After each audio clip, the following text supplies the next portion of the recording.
Alfredo Stroessner, juro ante Dios y la patria desempeñar con fidelidad y patriotismo el cargo de presidente de la República del Paraguay y observar y hacer observar la Constitución y las leyes. Si así no lo hiciere, Dios y la patria me lo demandan. Pondré todo mi empeño, de acuerdo a las atribuciones constitucionales, en trabajar sin desmayos por la felicidad del pueblo y haré respetar la autoridad legítimamente constituida.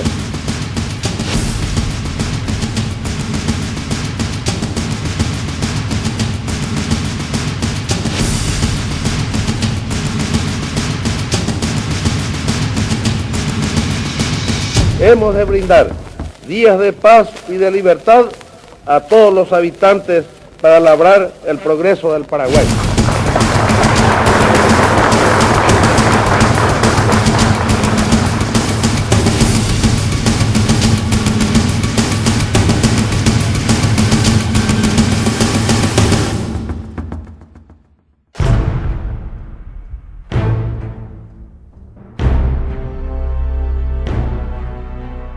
Generalmente cuando uno lee los análisis sobre el estronismo va a encontrar que se sostenía sobre una tríada, en los cuales por un lado estaba el Partido Colorado, por otro lado los jefes militares y en la cabeza de esa tríada estaba el dictador como un árbitro. El país eran dueños unos pocos y ese país se manejaba así como una estancia y donde los brazos largos del Estado llegaban a todas partes. Bueno, la dictadura de Alfredo Stroessner ha sido un verdadero paréntesis trágico en la vida democrática del Paraguay.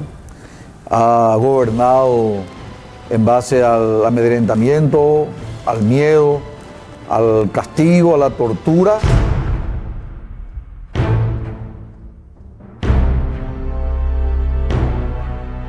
En el autoritarismo no existen instituciones. La institución es la personalidad del líder. Él es el que tiene. Si no hay regla, aunque haya regla, la regla es para cuando él no interviene. Pero si él interviene... Nosotros éramos plenamente conscientes que la situación política, el régimen y la praxis política era completamente deficiente, que no cumplía con los requisitos de una democracia. Tortura, persecución, control de teléfono, control de tu casa, piragüey, por todos lados. O sea, estábamos acostumbrados. Entonces yo no puedo decir, antes vivíamos mejor, antes vivíamos mal, vivíamos muy mal. El miedo estaba metido en nuestra piel.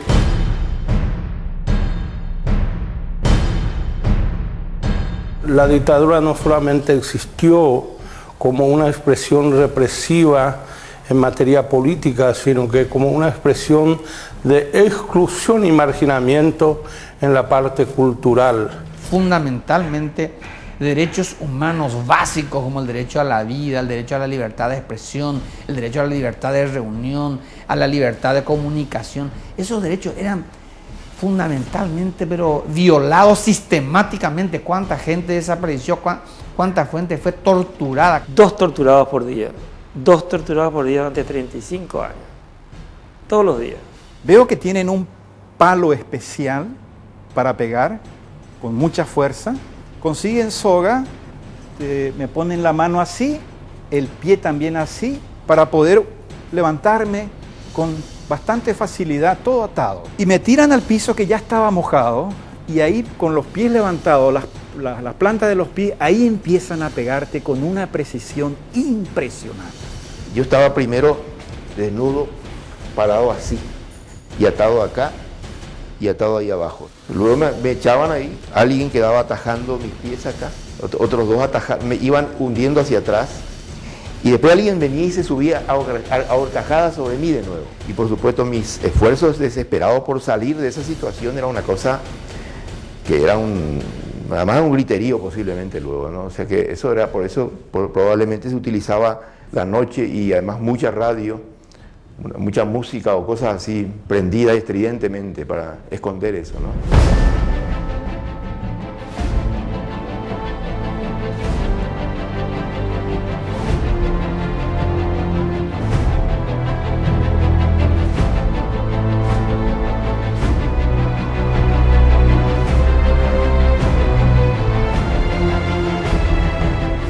Stroessner mantenía un ejército que le era leal, ¿verdad? En fin, tenía sus capitostes, tanto en el ejército como en la sociedad civil y en la clase política, y los mantenía a base de prebendas, ¿verdad?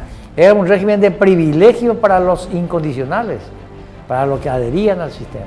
Todas las radios del Paraguay paraban su programación para contar lo que había hecho Stroessner ese día. Todos los días durante 30 y pico de años. A Stroessner le encantaba eso, y los obsecuentes de todas las épocas se dieron cuenta de eso. Y construyeron un culto a la personalidad que no tiene parangón en toda la historia paraguaya.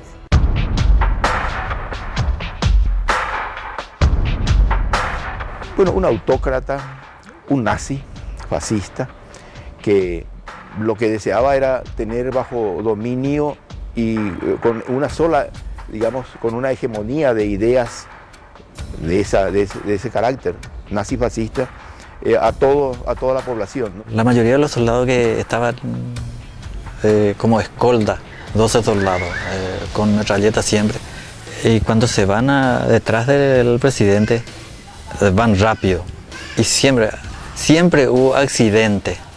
Se van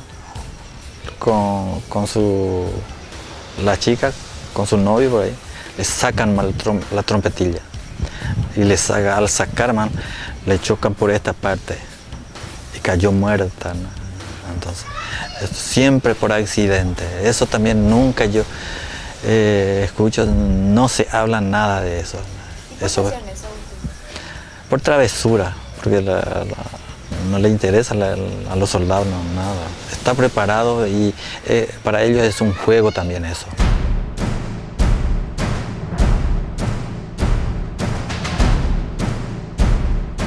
Hay una responsabilidad directa, no hay una que digamos, porque la gente le traía en ofrenda este preso, este detenido, esta niña para ser desvirgada, todo se le trae en bandeja de plata al dictador.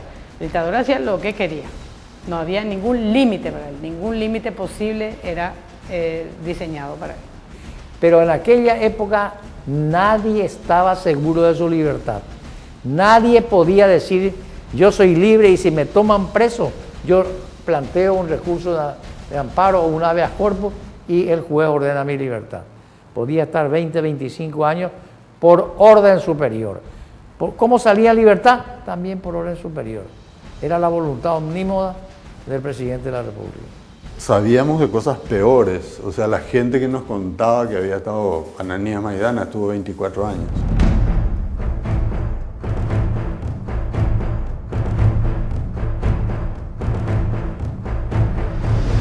Comunismo era cualquiera el que se oponía y decía la verdad. Comunista era el que pensaba diferente, comunista es el que disentía. ¿Cuánta gente fue sencillamente marcada, como se decía antes, por el simple hecho de no comulgar con el sistema político imperante?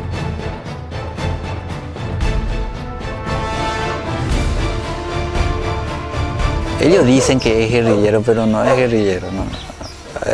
Eso es la estrategia que usaba también ellos. Su cena es sacar a garrotear a esos presos.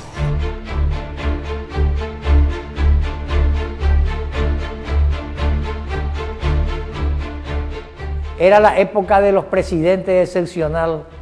El presidente excepcional en la capital y en el interior de cualquier seccional establecía quién iba a ser el juez de paz, quién iba a ser la directora del colegio. Yo creo que de esas cosas mi partido tiene que pedir perdón. De los latrocinios y de apoyar la dictadura siempre dije, y yo me sostengo en eso.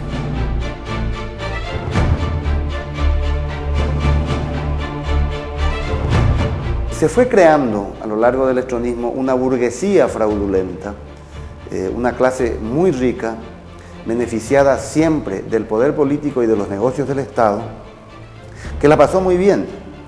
La pasó muy bien porque hubo enriquecimiento de algunas familias de un nivel extraordinariamente considerable, sobre todo a partir de la construcción de la represa de Itaipú, que generó una clase de súper ricos. La pobreza se podía ver en el campo, pero ellos decían que el campesino paraguayo no era pobre, que el campesino tenía su mandioca y tenía su poroto. Ese campesino no tenía nada más que su esfuerzo. La reforma agraria de la que hablaron fue una gran mentira. Las mejores tierras fueron repartidas a los amigos del régimen, y por eso es que hoy son grandes terratenientes. Hay familias de grandes terratenientes, no digo todos, ¿verdad? No digo que todos, pero sí muchos que son familias de grandes terratenientes que ligaron esas tierras por ser amigos de Stroessner.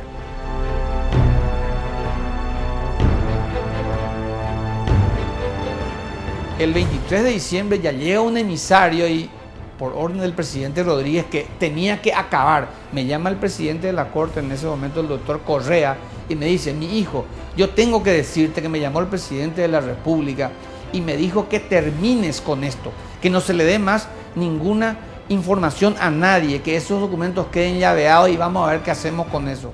A muchos le mataron, a otros le golpearon, y el daño moral que hizo Stroessner tenemos hasta hoy. Hay mucho miedo, hay mucho temor todavía en el país.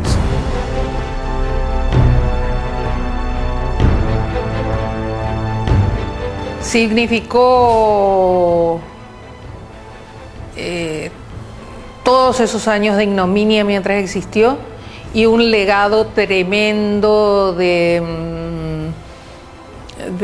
desinformación, de discriminación, de falta de solidaridad, de valores pervertidos que nos va a llevar probablemente todavía una generación más trastocarlas. Yo te diría que peleen defendiendo la libertad a muerte y que sepan que sin esa libertad una persona no es humana y una persona no es digna.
Sobre esa época, el general sabía que hubo mucho progreso económico y que era una época violenta de represión. Escuché sobre el estronismo, escuché muchas historias que yo pensé que eran las más fuertes Son realidades que jamás pensé que iban a estar ocurriendo en este país, que iban a estar ocurriendo en estas calles. Stroessner sostuvo su gobierno sobre un montón de mentiras, un mar de mentiras que por mucho tiempo, y de hecho hasta hoy día, cuando la gente dice se vivía mejor en época de Stroessner, yo creo que es basado en esa cultura, en ese microclima de mentira que se instaló durante los 35 años del gobierno de Stroessner.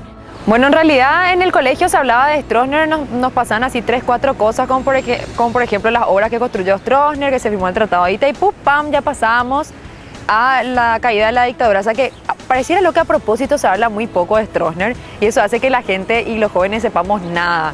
Bueno, realmente cuando la gente dice que se vivía mejor o que Stroessner era un buen presidente, paz y progreso, todo eso, me da una sensación, o sea, me da un poco, me picha, me da un poco de rabia porque sé todo lo que implicó realmente ese régimen. Se trata de tapar todo lo malo de esa época, diciendo que había seguridad, que paz y progreso.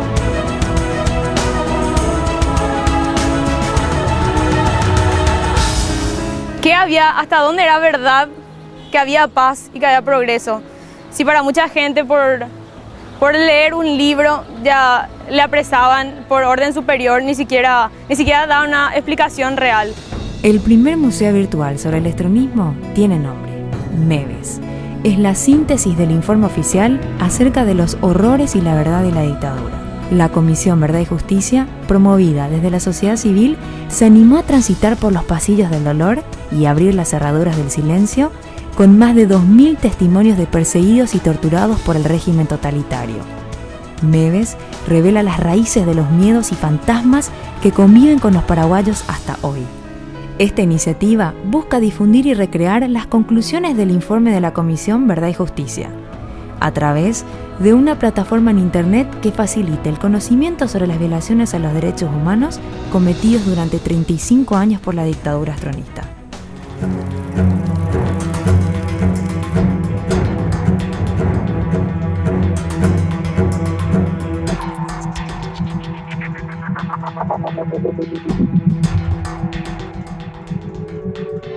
Hasta ahora se siguen viendo ciertos vestigios de una era dictatorial. O sea, se instaló la desconfianza en la sociedad. No sabías si hasta tu vecino podría ser un purahue que te podía traicionar, que te podía...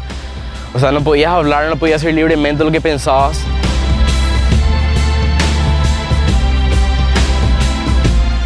Me da rabia que haya gente que haya estado en la dictadura que hoy en día sigue arriba, ¿verdad? Que se legitima todavía, que lograron mezclarse con la democracia, lograron lavarse la cara y que sin problema hoy en día te dictan cátedra de cómo es un sistema democrático, de cómo votar, de a quién respetar y quién realmente hace bien las cosas.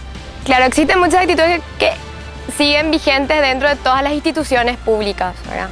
Tanto el Poder Judicial, con los funcionarios que siguen teniendo cierta actitud de prepotencia, las coimas, que son el día a día.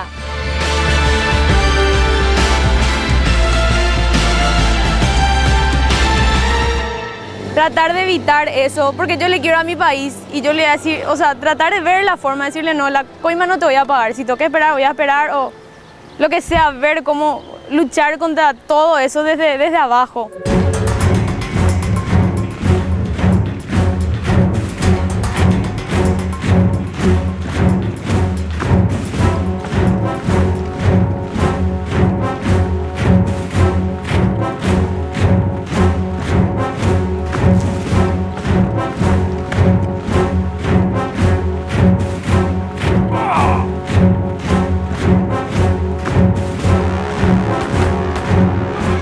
Sabemos que la nación que no conoce su historia repite sus tragedias. Por ello, apelamos a la memoria para evitar nuevos intentos de autoritarismo. Un poeta de visita al proyecto nos decía: esta iniciativa es un acto de amor, y esa es la mejor manera de definirla. Amamos a nuestra patria, amamos los sueños de libertad de millones de paraguayos que durante 35 años resistieron un régimen que ahogaba todos sus intentos de libertad. Esta iniciativa les rinde un homenaje a todos ellos.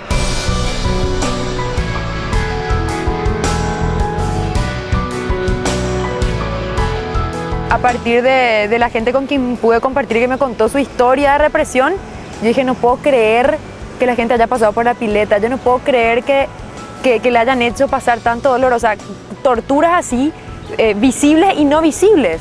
Mucha gente murió y a mí, un amigo, por ejemplo, me dijo, ¿cómo vos vas a hacer memoria si no viviste esa época? Y yo le dije, con los testimonios de mucha gente que sí vivió esa época, que sí trató de ser ella misma, pero ni siquiera eso podía porque no le dejaba ni pensar. Gracias a Dios nací en democracia, ¿verdad? Pude ver los frutos de lo que fue la lucha de mucha gente anteriormente. Este sitio tiene un área donde se presentan recorridos temáticos que ilustran este periodo trágico de la historia de Paraguay. También se cuenta con una línea del tiempo y un buscador para acceder de forma ordenada al informe completo de la Comisión Verdad y Justicia. Además, se tiene un área didáctica, donde los jóvenes podrán aprender los conceptos sobre democracia con el objetivo de ayudar a formar nuevos líderes con una nueva mentalidad y con sólidos valores democráticos. Cuando queríamos, por ejemplo, formar nuestro centro de estudiantes o exigir el boleto estudiantil universitario, ya estábamos aparentemente en la democracia, pero nos dábamos cuenta que todavía continuaba un sistema de control, ¿verdad? Que no nos permitía desarrollarnos plenamente. O sea, muchos jóvenes dicen que la dictadura era mejor que ahora. Y el tema es que los jóvenes no piensan que si seguíamos viviendo en una dictadura similar, los jóvenes no podrían hacer lo que hacen todos los fines de semana, de salir hasta la hora que quieren, de decir lo que quieren en las redes sociales.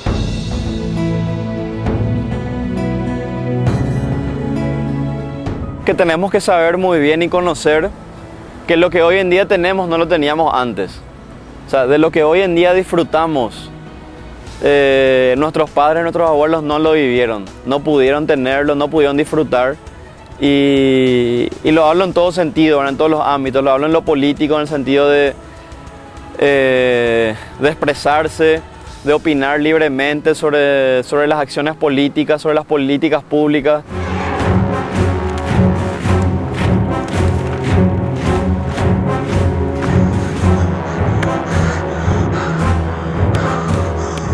Hoy día es difícil hablar del estronismo, hoy día es difícil hablar en contra de un gobierno que muchos están queriendo levantar nuevamente la bandera. Si los jóvenes valoramos vivir en democracia, es decir, vivir en libertad, si valoramos nuestras libertades públicas, nuestras libertades individuales, el cambio debe empezar por empezar a votar conscientemente. Dejémonos de esa gente que nos viene a prometer mil cosas y que sabemos muy bien desde el comienzo, desde que nos vienen a decir eso, de que es incumplible. O sea, vayamos a esa gente que es honesta, vayamos a esa gente que puede cumplir con su palabra hasta en lo más mínimo.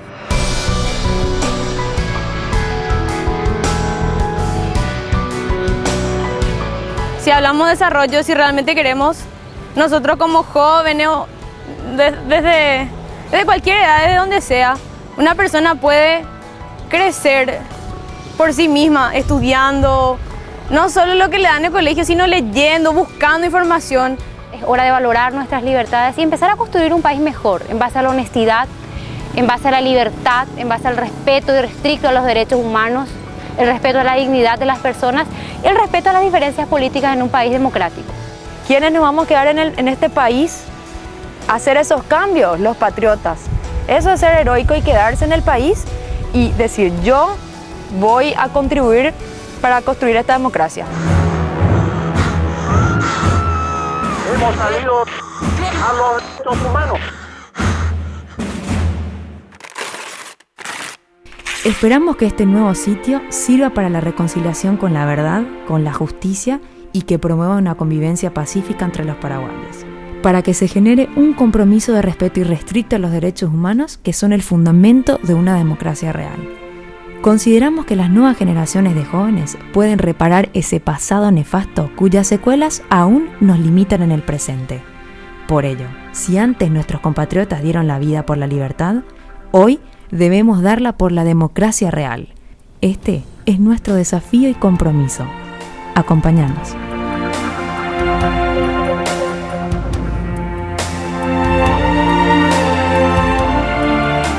Lo que quiero es que la gente tenga criterio a la hora de opinar.